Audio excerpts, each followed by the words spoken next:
ایک باحیثیت پاکستانی تو ہم اپنے ملک کا سر وقار وطن کیسے اونچا کر سکتے ہیں کہ ہم وہ کام کریں جس سے ہمارے ملک کو پوری دنیا میں مقبولیت ملے. لیکن ایک طالب علم جو ہے جو بھی اسکول میں پڑھ رہا ہے, مدرسے میں پڑھ رہا ہے, وہ کس طریقے سے ملک کا سر وقار وطن جو ہے وہ بلند کر سکتا ہے. یہاں پر معلم جو ہے بچوں کی رہنمائی کریں گے, انہیں بتائیں گے, انہیں ان کے فرائض سے آگاہ کریں گے کہ ان کے بحیثیت طالب علم کیا کیا فرائض ہیں. یہ نظم کا ہی حصہ ہے. اس سوال کا جواب معلم دیں گے ان کو اور بچوں کی رہنمائی کریں گے اور بچوں میں اس طرح کی لگن اور جوش و جذبہ پیدا کریں گے کہ وہ ایک باحیثیت طالب علم, باحیثیت پاکستانی اپنے فرائض اچھے طریقے سے انجام دے اور ملک کا وقار پوری دنیا میں اسی طرح سر بلند رکھیں.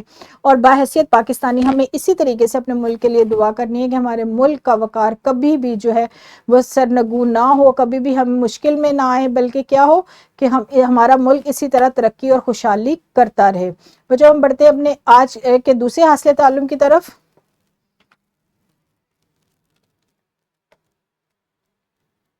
طلبہ جوڑیوں کی صورت میں بیٹھ کر عرض پاک کے لیے دعا کے متن کو اسلوب, مقصود اور بیان کے پیش نظر پڑھیں گے. جو ہمارا پہلا حاصل تعلم ہے اس کو سمجھنے کے لیے سرگرمی کریں گے اور نظم کو اسی طریقے سے پڑھیں گے. اور جو ہمارا دوسرا حاصل تعلم ہے بچوں, وہ اس کے لیے یعنی آپ نے اپنی معلومات بیان کرنی, احساسات بیان کرنے ہیں, اپنے جذبات کا اظہار کرنا ہے. اور وہ کس طریقے سے کرنا ہے ابھی آپ کو شروع میں بھی بتایا گیا تھا, سبق کے آغاز میں بھی, کہ اس کے لیے مشق کروائی جائے گی. اور وہ مشق کیسے کریں گے ہم وہ دیکھتے ہیں کہ دوسرے حاصل تعلم کی مشق ہم کس طریقے سے کریں گے. 4 افراد کے گروہ میں تقسیم ہو کر وطن سے محبت اور ہماری ذمہ داریاں کے عنوان پر بات چیت کریں گے. یعنی گروہ بنا لے, 4 سے 5 افراد ہوں ہر گروہ میں, اور وہ کیا کریں آپس میں بات چیت کریں کس بارے میں, وطن سے محبت اور ہماری ذمہ داریاں. یعنی باحیثیت پاکستانی, باحیثیت طالب علم آپ کی ذمہ داریاں کیا ہیں. بچوں نظم کے دوران بھی جب بھی میں نے بھی کہا تھا کہ معلم یہاں پر رکیں گے, معلم کہاں پر رکیں گے کہ ایک طالب علم کی حیثیت سے آپ کس طریقے سے وطن کا سر وقار جو ہے بلند کر سکتے ہیں, وطن کی عزت بڑھا سکتے ہیں.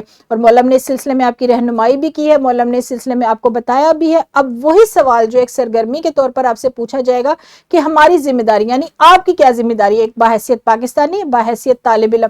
اس سلسلے میں 4 سے 5 افراد کا گروہ بنا دیں گے معلم, یا تو آپ خود بنا لیں جہاں پر جس طریقے سے آپ بات چیت کر سکتے ہیں, جن کے ساتھ اچھے طریقے سے, بلکہ کلاس میں تو سب کے ساتھ ہی اچھے طریقے سے بات کرنی چاہیے, لیکن 4 سے 5 افراد گروہ کی صورت میں بیٹھیں اور اپنی ذمہ داریاں جو ہیں وہ بتائیں جو بھی معلم نے آپ کی رہنمائی کی ہے. یہ آپ کی سرگرمی ہے مختلف موضوعات کے متعلق اپنی معلومات بیان کرنے کے حوالے سے. اس کا بنیادی مقصد یہ ہوگا کہ طلبہ جو ہے پاکستان کے بارے میں کتنا جانتے ہیں اور اپنے وطن کے بارے میں ان کے کیا احساسات اور جذبات رکھتے ہیں, ان کی ترجمانی کے لیے ہمیں کیا کرنا چاہیے. اپنی اس بات چیت کو نکات کی صورت میں تحریر کریں اور ہر گروہ کا ایک نمائندہ 5 منٹ میں ان نکات کو جماعت کے کمرے میں بیان کریں. یہ وہ سرگرمی ہے جو ہماری دوسرے حاصل تعلم سے متعلق ہے, یعنی یہ بات چیت کی سرگرمی ہے. اور وہی چیز ہے جو ہم نے بھی سبق کے متن میں بھی پڑھی تھی. کیا پڑھی تھی کہ باحیثیت پاکستانی اور باحیثیت طالب علم آپ کی کیا ذمہ داریاں ہیں, آپ کے کیا فرائض ہیں. وہی فرائض معلم سے سننے کے بعد آپ نے اپنی معلومات, اپنے احساسات, اپنے جذبات اس میں مزید شامل کر کے ایک نکات کی صورت میں لکھنے ہیں. اور پھر کیا ہوگا, آپ جب لکھ لیں گے, لکھنے کے بعد آپ کے گروہ کا ایک فرد جماعت میں کھڑا ہو کر بیان کرے گا کہ آپ کے احساسات کیا ہے, آپ کے جذبات کیا ہیں, آپ کیا جانتے ہیں ملک پاکستان کے متعلق, آپ کی مزید معلومات کیا ہیں. ایک وہ معلومات ہیں جو آج سبق کو پڑھتے ہوئے, جو ہم نے آج ختم کیا ہے سبق 2.2, وہ پڑھتے ہوئے جو معلم نے آپ کو بتائے ہیں ملک پاکستان کے متعلق, اور اب آپ نے اپنی معلومات بتانی ہے. تو بچوں یہاں پر ویڈیو کو روکیں اور یہ دونوں سرگرمیاں حل کریں. شاباش, بہت خوب بچوں. اب ہم بڑھنے والے ہیں اپنے سبق کے دوسرے حصے کی طرف جو کہ ہے مشقی سوالات اور اس کے ساتھ ساتھ ورک شیٹ. بچوں یہ وہ سوالات ہیں جو آج کے متن سے متعلق ہیں.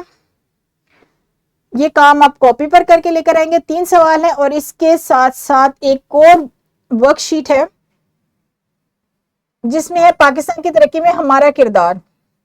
آپ بحیثیت پاکستانی لکھ سکتے ہیں, بحیثیت طالب علم لکھ سکتے ہیں.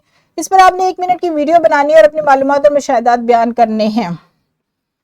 پہلے آپ نے گروہی سرگرمی کی تھی, اب آپ نے کیا کرنا ہے، گھر جانا ہے اور اس کے بارے میں آپ نے اپنی معلومات اور اپنے احساسات اور جذبات بیان کرنے، صرف 1 منٹ کی ویڈیو بنانی ہے اور ویڈیو جو ہے اپنے معلم یا معلمہ کو واٹس ایپ کرنی ہے، اور دوسرے جو ہمارا پہلے حاصل تعلیم سے متعلق کام ہے وہ آپ نے کاپی پر لکھ کر لے کر آنا ہے۔ اور بچوں یہاں پر ہم اپنے لیکچر کو ختم کریں گے۔ مجھے امید ہے کہ آپ کو آج کا لیکچر بہت پسند آیا ہوگا اور آپ نے بہت توجہ، لگن اور دلچسپی سے سنا ہوگا۔